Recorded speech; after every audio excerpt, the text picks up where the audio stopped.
What up, YouTube? Welcome back to another episode. We got Trump picks. More has come out and it's making waves right now. Some are calling them strategic, others are calling them controversial, and I've been diving through some videos online. My fiance compiled some stuff. I haven't actually watched everything, gone through everything because I've been working, going through a lot of stuff. So we're gonna kind of get a little deep dive into a few of them together. First, we got Pam Bondi, and I got a little video. We finna get a little information on her. So let's get into it. Has selected Pam Bondi as his pick for Attorney General. Matt Gaetz withdrew his name from consideration amid scrutiny over sexual misconduct allegations. Oh yeah, we are thankful. We are mad thankful Matt Gaetz is out of there because, yeah, all of that. Yeah, you know what I'm saying. He's not a good Attorney person. General of Florida. I want to bring in CBS News Miami reporter Jim DeFede to talk more about this. Jim, no one has covered politics as long as you have in Florida. At least it feels that way. So tell us about Bondi's career as Florida's Attorney General and when she caught the attention of the president-elect. So Bondi became Attorney General in 2010 after serving 18 years as a local prosecutor. And her tenure as Attorney General from 2010 to 2018 was pretty typical for a conservative. She sued to try to strike down the Affordable Care Act, Obamacare. In 2014, she filed a lawsuit trying to stop the recognition of gay marriages in Florida, saying that just because another state recognizes gay marriage, it would impose significant public harm on Floridians if Florida was forced to recognize gay marriage. But I think the heck of a pick he got there. During her term, as Attorney General that will get scrutiny is her handling of Trump University, a blast from the past. As you recall, Trump University was shut down in 2011 amid a lot of claims of fraud. The New York State Attorney General was filing a lawsuit against Trump University and Trump himself. The Florida Attorney General, Bondi at the time, said she was considering joining that New York suit because there were so many potential victims of fraud in the state of Florida. 3 days after saying that, a charitable foundation from the Trump organization donated $25,000 to a Bondi re-election committee, a political action committee that was designed to help her win re-election in 2014. And then Bondi shortly thereafter announced that she would not be joining the New York State suit. So, she denies that there was any link between the two, but she's always been a favorite of Donald Trump. She served as, one of his attorneys during the first impeachment. She has long been someone that he likes because, in part, she's on Fox News. And Donald Trump, as we all know, has a real thing for people who can present well on TV. So I think in a lot of ways, this is an ideal match. Yeah, and that's the question, Jim. And it sort of begs another question, which is why didn't the president-elect go with Pam Bondi in the first place? I mean, at the very least, when you look at her career as a prosecutor, she's got more than a dozen years of prosecuting crimes, whereas I didn't even know until, this is probably my own ignorance, but I didn't even know that Matt Gaetz was a lawyer until he was nominated. Yeah, no, I think, look, the Matt Gaetz pick was always almost a loyalty test to see how far Donald Trump could push the line. Could he actually sort of get the Senate to go along with the Matt Gaetz choice?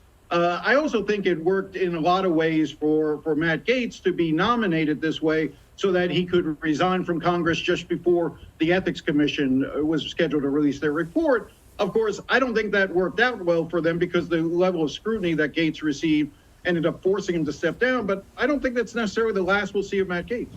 Yeah, for sure. Our Scott McFarlane reports that he could actually find himself. Hold on, it should probably be the last we see of Matt Gaetz, but like you said, it's probably not going to be the last we see of Matt Gaetz. Now that's just one of Trump's picks. Again, her name was Pam Bondi, and here's my take. Listen, her loyalty to Trump is undeniable, as you could probably tell by her track record. But does that mean she's gonna prioritize politics over justice? We don't know. Feels like it's gonna set up the stage for a whole lot of big legal battles because she's kind of like a big legal battle heavy hitter kind of person. But let's see this other pick. I think, what was the name? Dr. Jeanette I don't even want to. Somebody else is gonna say it, and then I'm gonna know how to say that because I don't want to fuck it up, and then I sound crazy saying her name wrong. But let's see. Let's get this other tab. There we go. Boom.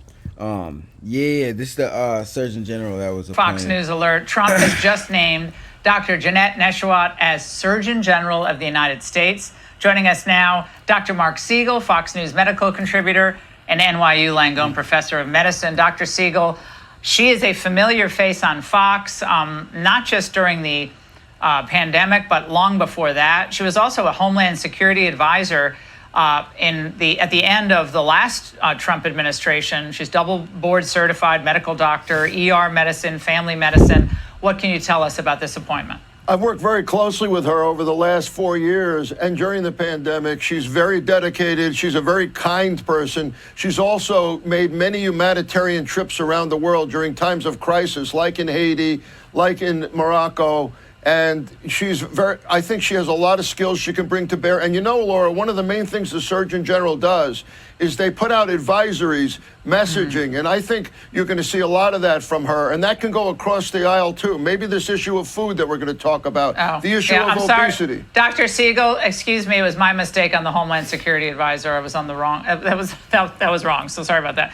But she's a familiar face on Fox, obviously incredibly experienced, and has spoken so passionately about the trauma that families went through during COVID, especially alcohol abuse, drug abuse, everything that came about as a result of lockdowns and people not being able to interact with each other. She's also been an advocate for mental health treatment, absolutely, especially for young people, which I think is so important today. And the last several advisories from the Surgeon General on Vivek Murthy on this exact issue, on the devastation the pandemic brought about on families and on young people, especially teenage girls. We're going to see more of that from Dr. Nesheiwat. Very exciting appointment.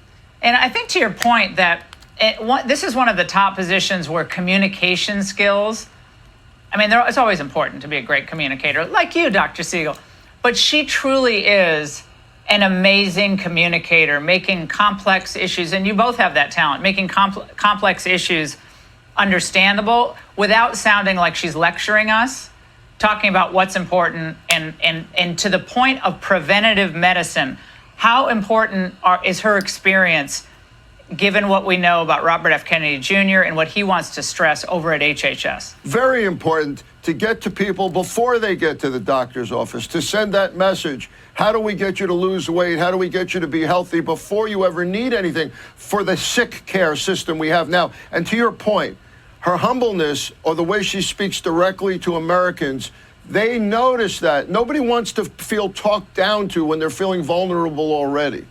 Do you think she will be in sync with what you know of RFK Jr.'s position, assuming he gets confirmed? Will she be in sync with his views on removing some of these chemicals and additives to our foods, especially a lot of these processed foods? What is her view on that? I do think that. I think that that's an amazing place to start with RFK Jr., because that's why our healthcare system's so expensive. $4 trillion plus we spend every year on health. And Dr. Nesheiwat is very attuned to that. She works out all the time. I know her personally. She's going to transmit that. Exercise, diet, sleeping right, and mental health. Key, and that is what he's going to be emphasizing as well. I think I might have talked to her at one point about sleeping, because I've always been a bad sleeper, but I think I talked to her about that one time. She was on our show last year talking about COVID. Let's watch. We should have been encouraging communication and conversation to help save lives, not stifle debate. How many millions of thousands of people whose lives has been upended because of the mandates, because of masks, because of vaccines, because of this lack of information. So we need to work hard to make sure that this doesn't happen again. And it's good to. Yeah, the mistakes of COVID. I ain't gonna lie. I listen. I know this is Fox, and it is a biased source, but we are getting information about a specific individual and their rhetoric and whatnot. Who doesn't? I ain't gonna lie. This entire the foundation of this presidency that we have now is based on like pulling down a wool and getting rid of bull-ish. You dig what I'm saying? So it's like, even if that's not 100% what is gonna, be achieved, at least that's the aim now, and I can appreciate that. Like, pulling all the BS out of our food. Like, listen, me and my fiance don't even want to eat like most regular everyday stuff because of the fact that like everything's all processed, and we're gonna start growing all of our food, everything we eat and drink and whatnot. So it's like, this push to this side of like transparency in government is definitely refreshing, from 50, 60, 70 years of not being able to trust the government or like the government that much at all anyway. I think And a lot this of is people don't winding like to down, look though. back because like we're forward looking. But her point was that if we don't learn those mistakes, from those mistakes, we're bound to repeat them, Dr. Seagull.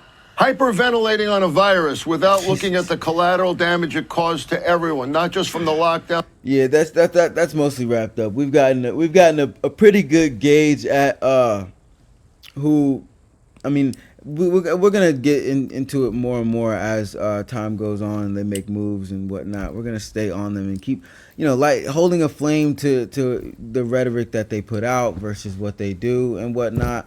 But I mean, like, as far as Pam Bondi and Dr. Neshwat, it seems like we have like kind of a balance as far as two picks. It's like Pam Bondi is definitely not liked by a whole lot. I can tell you that, without even looking at no stats or articles or anything, just by her rhetoric.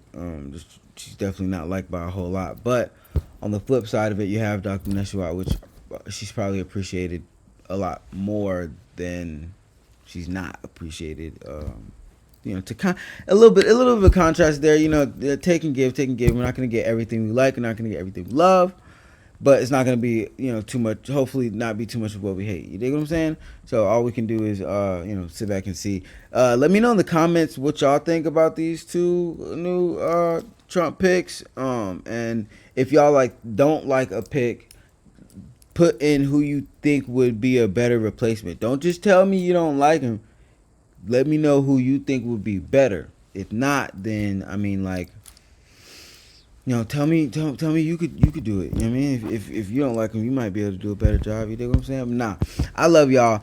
Make sure you're kind to somebody today. Don't forget to hit that like button, that sub button, and then after you hit the sub button, hit the little bell icon so you get notified as soon as I drop another one of these updates. You get all the information, and you could be in the notification club. You dig what I'm saying? In the comments first. You dig what I'm saying? All right.